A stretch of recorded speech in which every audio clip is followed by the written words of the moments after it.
Shalom bien-aimés, shalom, shalom encore et bonne fête de Pâques.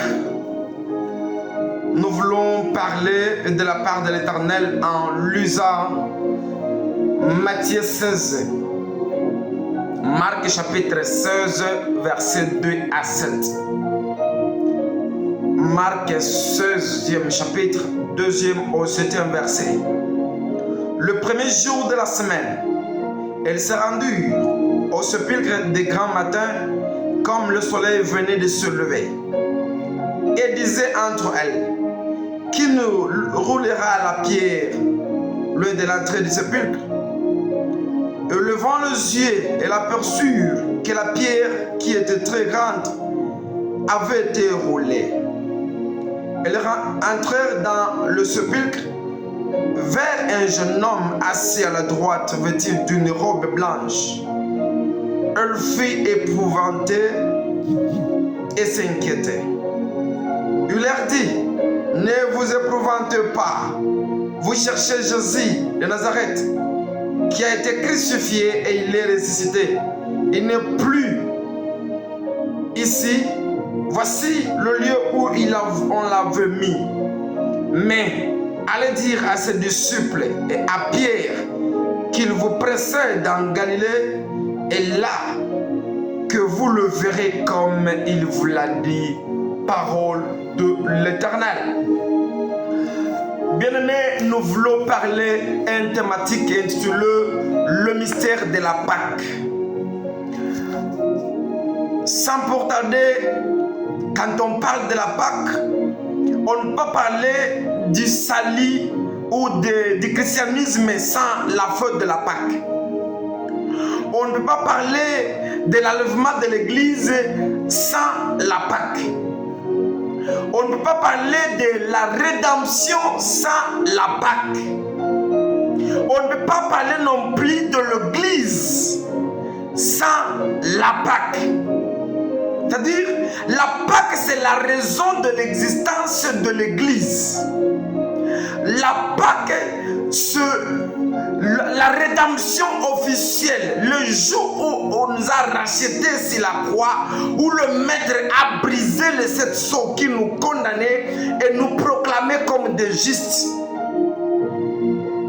La Pâque, où on nous a changé l'identité, en nous appelant dorénavant désormais les enfants de Dieu. Donc pour les fidèles, pour les chrétiens, la Pâque, c'est une grande, une mère de fête, une macro de fête, une fête là extraordinaire. La Pâque, c'est la fête de la résurrection de Jésus après 40. Oh, quand on parle de chiffre 40, nous voyons 40 jours de Moïse. Nous voyons 40 jours du déluge. Nous voyons 40 jours, 40e jour où David a battu Goliath. Nous voyons non plus 40 jours de pénitence. 40 jours de Jésus passé dans le désert.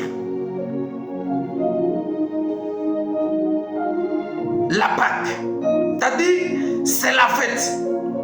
Mais selon la science, il y a 2 façons d'écrire, d'autographier le nom Pâques.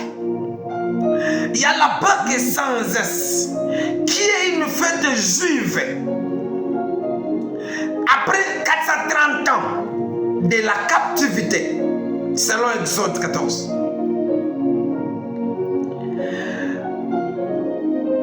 Pendant qu'il traversait,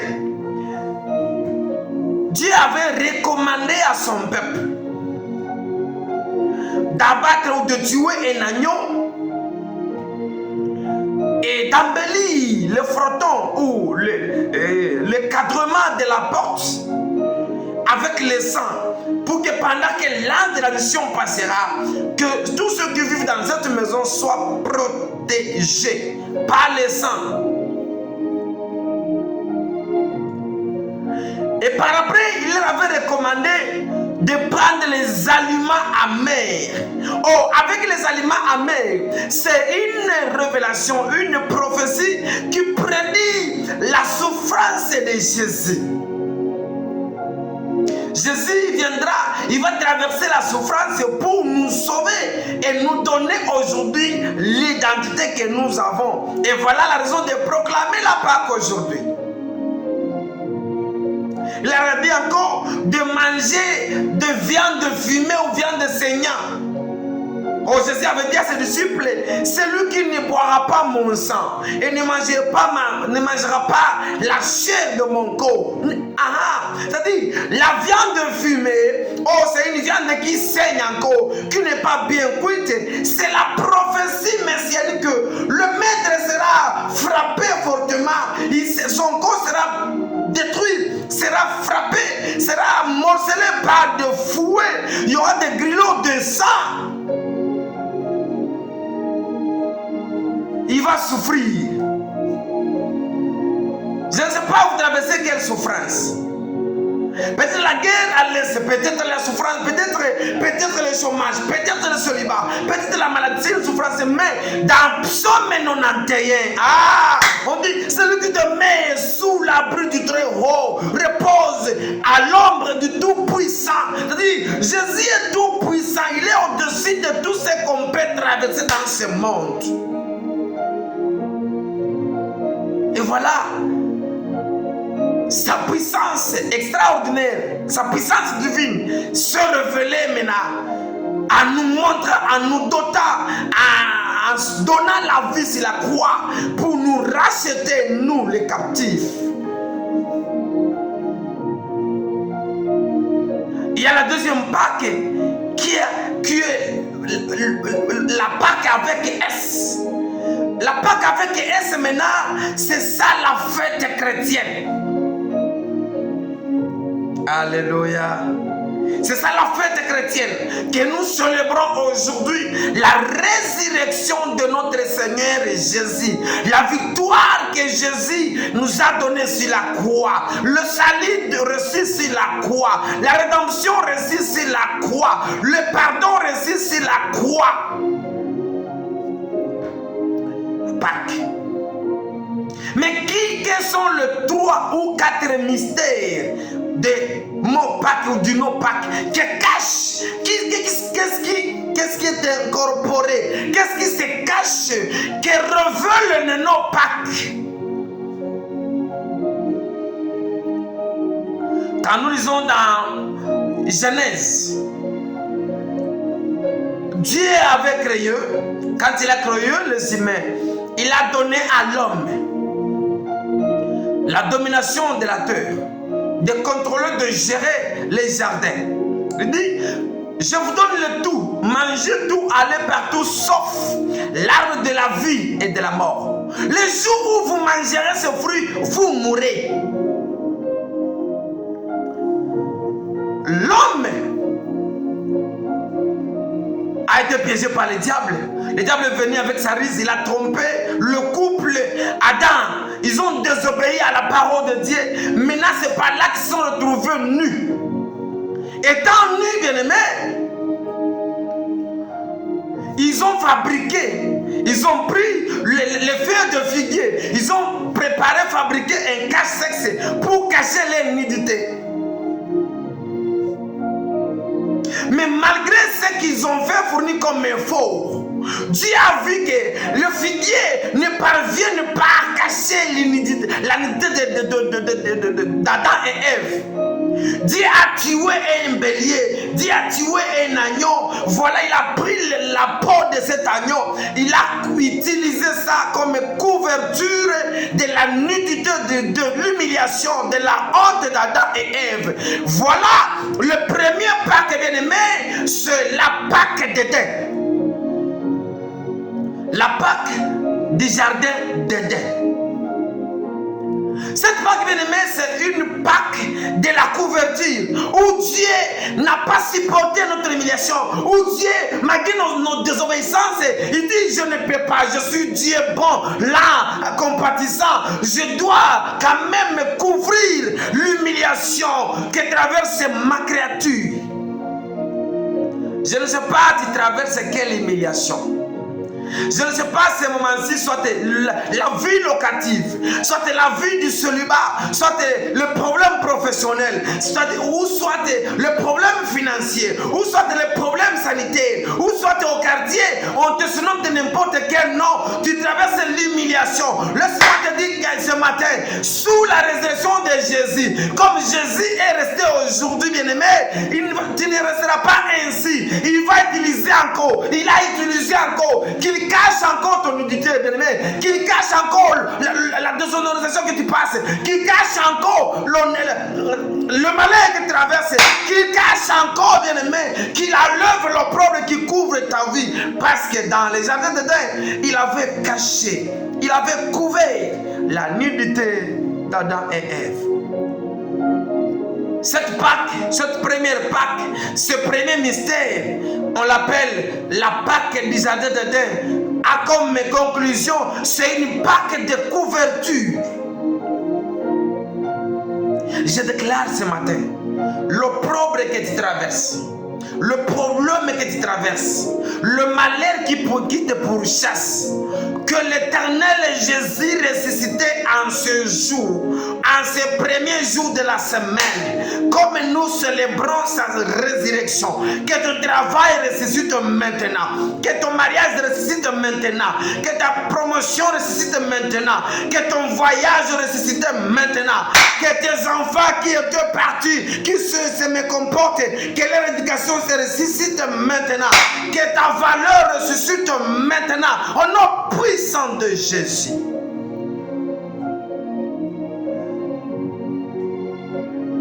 La Pâque. Deuxième mystère, bien-aimé, c'est la Pâque du désert. Pendant que le peuple traversait le désert, Dieu leur avait dit, nous allons, voici ce qui vous est recommandé. Faites la fête des pains sans levain. Qui nous dit dans 1 Corinthiens, bien aimé, 1 Corinthiens 5, 8 nous dit, faites disparaître le vieux levain, afin que vous soyez une pâte nouvelle, puisque vous êtes sans levain, car le Christ, notre Pâque, a été immolé. Célébrons avec donc la fête, non avec le vieux levain, non plus avec le malice, non avec la méchanceté, mais avec le pain de la pureté, le pain de la vérité.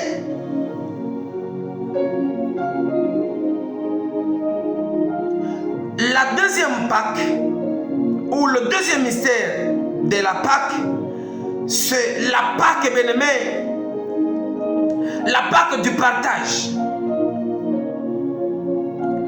Ou quand on célèbre la Sainte Seine, le pain qu'on célébrait, qu'on a recommandé aux enfants d'Israël de célébrer, c'était le partage.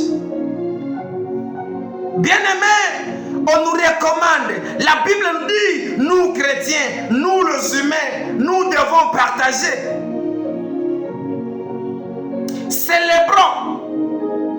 Célébrons donc la fête, non avec le vieux levain. Le vieux levain, bien-aimé, tu dois te poser la question. Avant toi, tu menais quelle vie? Et pendant le salut, tu mènes quelle vie? Qu'est-ce que tu as déjà abandonné? Quel est le levain qui conduit, qui contrôle, qui domine ta vie? Et c'est l'impudicité. Et c'est la fornication. Et c'est la médisance. Et c'est l'orgueil. Ou le meurtre. Le vieux levain doit être enlevé et célébrer la Pâque avec le nouveau levain. Une nouvelle vie. Une vie restaurée. Une vie changée. Une vie délivrée. Une vie convertie. De la sainteté, une vie de la vérité. C'est-à-dire, la deuxième Pâque, on nous montre l'alliance. La Pâque du désert, c'est là qu'on doit faire l'alliance avec le Maître. Je me pose la question, posons-nous la question. J'ai une alliance avec qui? J'ai conclu l'alliance avec qui? Qui sont mes amis? Dis-moi ton alliance, je te dirai ta destinée. Dis-moi tes amis, je te dirai ton comportement. Dis-moi tes contacts, je te dirai tes œuvres. Célébrons la fête du pain sans levain, le salut sans péché, la prédication sans péché, l'adoration sans péché, l'évangélisation sans péché, la chorale sans péché, l'offrande sans péché. Car Dieu nous recommande, mais plutôt célébrons la fête avec la pureté, avec la vérité. Deux piliers de recommandation. Pourquoi la Sainte Seine? Pourquoi? C'est parce que c'est dans la Sainte Seine où il y a l'alliance qui nous relie, nous chrétiens, avec notre Maître Jésus.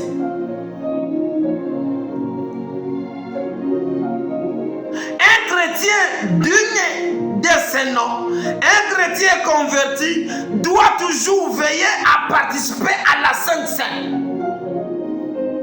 Dans l'intégrité, dans la sainteté, dans la communion, dans l'amour, dans la pureté.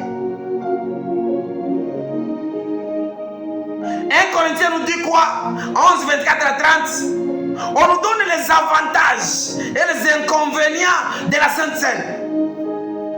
Le pain sans levain. Une fois c'est communié, bien-aimé, avec pureté, voici les avantages. La Sainte Seine renouvelle l'alliance du salut du converti au Seigneur. Il dit, faites ceci en mémoire de moi. Celui qui ne fait pas ça n'est pas de chez moi. La Sainte Seine guérit des maladies incurables. Une fois c'est communié, bien-aimé, dans la pureté, peu importe quelle maladie, si tu t'habitues, bien-aimé, tu vis une vie de la sanctification, tu t'apprends de la Sainte Seine, sachez que c'est un médicament qui vient traiter, qui vient guérir la maladie. À n'importe quelle renommée de cette maladie, tu seras guéri. La Sainte Seine pense de blessures internes. Tu es né dans une famille où je ne suis pas là pour décortiquer. Tu connais dans laquelle tu es venu. Tu connais, tu as quelle sorte de blessure. Et même si on te prêchait le pardon, c'est un peu impossible. Mais il y a une puissance, il y a le pouvoir caché dans la Sainte Seine, bien-aimée. Une fois tu t'approches, tu reçois la Sainte Seine dans la pureté, dans la vérité. Ça va t'aider à penser les blessures internes. Deuxièmement ou troisièmement, ça va t'aider à pardonner les péchés ou de quelqu'un qui t'avait écœuré, ou tu n'étais pas capable de le pardonner, mais d'un coup, tu as déjà pardonné la victime. Troisième, la Sainte Seine donne la longévité, procure la longévité. Quatrième avantage, les occultistes qui cherchent à faire des sacrifices. Une fois un chrétien qui reçoit la Sainte Seine dans l'intégrité, dans la pureté et la vérité, même si on te cherchait comment, même si on cherche ton nom, ton identité comment dans des labos sataniques, on veut te sacrifier, tu ne seras pas atteint. Pourquoi? Tu es sous couvert par le sang de Jésus via la Sainte Seine. Voilà pourquoi il faut toujours participer dignement dans des cérémonies ou des scènes de la Sainte Seine. Inconvénient maintenant, on dit dans 1 Corinthiens, on dit, voici, quand vous en prenez indignement, vous vous condamnez vous-même. Ça amène la condamnation. Vous vous jugez vous-même. Ça détermine déjà le jugement de ta destinée, de ta vie. C'est à cause de l'infirmité. limitations, blocages spirituels que physiques. Des maladies, beaucoup de maladies en série. Vous serez victime, maladie fait. Dis-vous pourquoi? C'est que vous avez réussi pour vous. Au lieu que ça amène la vie, ça amène la mort. Et beaucoup de morts sont dits en recevant, en participant à la Sainte Seine illégalement. Tu n'as pas le mariage, tu t'es communies. Tu es la deuxième femme, tu reçois la Sainte Seine. Impudique, tu reçois la Sainte Seine. Tu as des gris-gris, tu reçois la Sainte Seine. Tu as avorté, tu avortes, tu tues, tu reçois la Sainte Seine. Tu n'as pas le mariage, tu t'es marié illégalement, tu reçois la Sainte Seine. Ça, ce sont des interdictions, mais si tu n'es pas conforme à la parole, à la doctrine, avec la pureté et la vérité, il faut s'abstenir. Chercher d'abord l'intégrité dans le salut afin d'en participer. C'est-à-dire, la deuxième Pâque ou le deuxième mystère de la Pâque, le mystère de la Pâque, c'est la Pâque du partage. Nous sommes appelés à partager. Il y a des déplacés, il y a le voisin, il y a le visité, il y a des déplacés, il y a des indigents, il y a des veuves, des orphelins. Nous devons partager. On ne partage pas quand il y a la quantité, mais quand il y a la possibilité, bien-aimé, que ça soit, partageons ensemble. Tu as des habits, garde-robe remplie, valise remplie. Et il y a des déplacés qui passent la nuit à la belle étoile. Tu as une maison remplie d'aliments, de nourriture. Mais pour retirer ne fût-ce qu'un sac de riz et donner aux déplacés de guerre, aux sinistrés, nos frères et sœurs, pour toi c'est impossible. Et puis tu t'appelles chrétien d'une église. Et tu vas célébrer aujourd'hui la Pâque. Et tu ne veux pas partager avec les autres. Oh, je n'en ai pas beaucoup. Le peu que tu peux avoir, partager avec. Alléluia. La Pâque, bien-aimé, c'est la fête de partage. Nous sommes appelés à partager.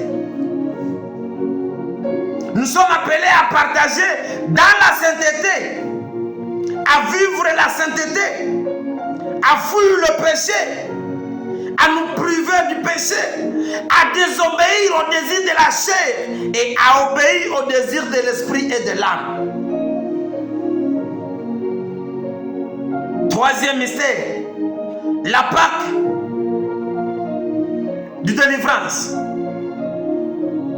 Dieu avait dit à ses disciples, à son peuple: je vis la souffrance que vous avez traversée depuis l'Égypte, mais je vous enverrai un prophète.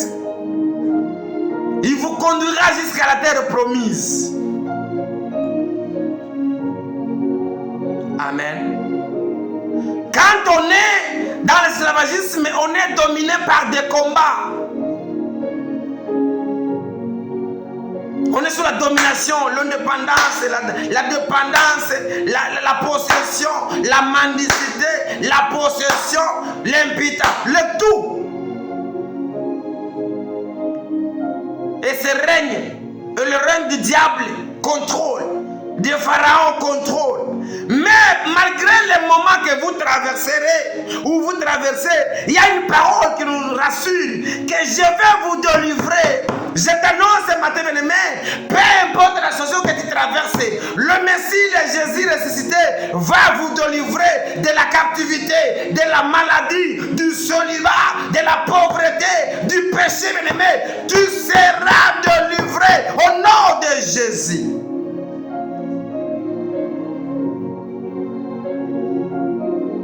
Pendant ce moment, il y a des combats. Il y a deux sortes de combats. Il y a les combats poursuivants. Les combats poursuivants, ce sont des combats qui persistent. Avant le salut, il y avait le même combat.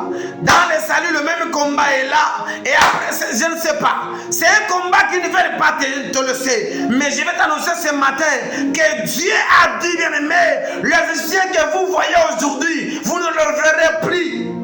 esprit de Pharaon, qui a sensibilisé les cavaliers et des chars, de militaires, pour poursuivre le peuple de Dieu qui est parti adorer l'Éternel. Mais malheur, si Pharaon savait que la mer Rouge était prédestinée pour les enfants de Dieu, n'allait pas y franchir, sinon il serait vivant. Un combat poursuivant, un combat résistant, un combat qui a pris l'identité. Mais ce matin, Jésus a dit sur la croix, tout est accompli. Tout est accompli. Tout ce qu'il a fait pour nous, bien-aimés, est accompli. Les combats qu'il a menés pour neutraliser, détruire, déstabiliser, bien-aimés, les combats poursuivants est accompli. Tu ne seras plus combattu, car Jésus nous a donné, vient de nous donner la victoire sur la croix de Golgotha. Avec la mort et la résurrection, nous ne combattons plus dans la victoire, mais avec la victoire. Au nom de... Le malade de 38 ans avait un combat poursuivant. Il a fait de son mieux, mais ça n'a pas tenu. Il a utilisé tout, mais ça n'a pas tenu. Pourquoi? Les combats étaient là. Et Jésus a vu que celui-ci a un combat poursuivant qui mérite ma présence. Je suis la seule solution. Et il est venu, il a dit, veux-tu être guéri? Quand quelqu'un est poursuivi, il manque même la réponse. Il répond mal à la question posée. Au lieu de répondre oui, je le veux, mais voici, il a dit, je n'ai personne. Pourquoi? Les combats poursuivants viennent détruire la foi, la confiance, des relations pour te détruire automatiquement, te montrer que tu n'es rien et ta parole, ton apparence, bien aimé, ne sera plus respectée. Pourquoi? Les combats a comme mission des gens 10. Le voleur ne vient que voler, détruire, dérober.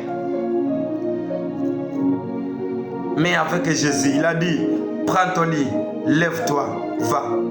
Ce matin, bien-aimé, avec la fête pascale, tu ne seras plus à la place laissée. Tu ne seras plus la même. Toi qui es reconnu comme célibataire, je t'annonce l'année prochaine, comme aujourd'hui, tu seras déjà engagé. Tu auras ta bague de mariage au nom de Jésus. J'annonce à celui qui souffre, qui traverse des moments de la maladie, tu es hyperfusé, transfusé. Mais au nom de Jésus, par ce maîtrise, nous sommes guéris et affranchis. Reçois la guérison là que tu es. Au nom puissant de Jésus. En fait, il y a les combats surprenants, les combats brisques. Ce sont des petits combats qu'on s'aide dans la vie. Tu es à l'école, tu tombes dans un problème. Mais ce sont des choses passagères. Car l'Éternel nous a donné déjà la victoire. Dans la victoire. Avec la victoire, pour la victoire. Il dit, je vais vous faire sortir et vous ne sortirez pas le main vide. Vous allez sortir avec de l'or et de l'argent. Ah, je vis les enfants d'Israël sont partis vers le roi. Ils lui ont dit, oui, tu décides de nous libérer d'ici. Mais on ne sortira pas main vide comme ça. Nous devons sortir avec nos richesses afin d'aller adorer l'Éternel avec nos biens.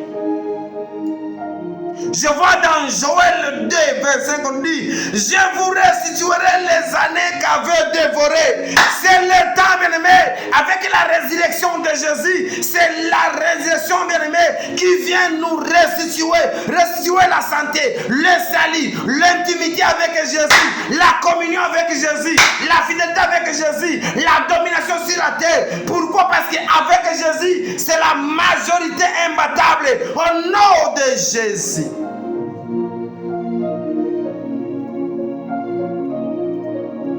Bien-aimé, quand un président se déplace à l'étranger, il se déplace avec 3 forces. D'abord, le ministre de l'économie, du finance et de la santé. Pourquoi? Ils peuvent reconnaître un problème l'économie ou les finances, l'économie ordonne aux financiers d'exécuter. Ils peuvent connaître l'accident ou crash. La santé, il y a des intervenants, les secouristes, il y a le médecin, les traitants sont là, ils vont intervenir. Et à l'intérieur, le président se déplace avec tout le gouvernement pour remédier aux problèmes sociaux.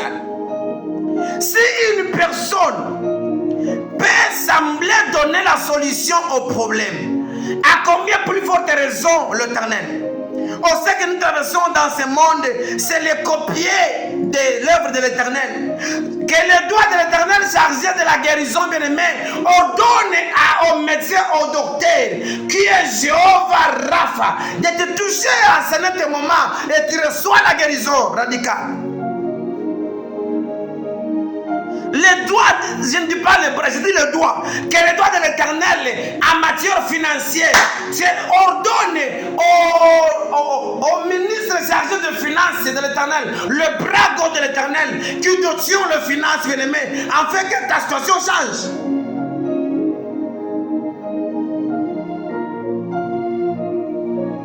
Que la résurrection de Jésus, que cette Pâque t'amène un changement radical, un changement total. Toi qui ne vivais pas la sanctification, la pureté et la vérité, apprenez à vous discipliner, apprenez à copier, imitez d'abord le disciple, le maître. Force-toi à éviter le péché. Force-toi à obéir à la parole. Que cette année-ci nous soit une année d'obéissance, une année de sanctification, une année d'amour, une année de partage, une année, bien-aimé, de couverture, une année de vérité, une année d'enlever le mauvais, le vieux levé dans notre vie. Essaye. Apprends encore. Force-toi à célébrer la Pâque avec le nouveau levain, avec le nouveau comportement, avec la nouvelle identité, avec les bons comportements. Dégage-toi de la méchanceté, les œuvres de la chair dont tu connais, les mauvais comportements que tu poses, que tu affiches dans l'église, étant prédicateur mais impudique, chantre mais impudique, ou sous là, dans le foyer, infidèle que tu es, essaie de changer, répétez, reprenez, redémarrez avec la pureté, car Jésus ressuscité est pire et vérité.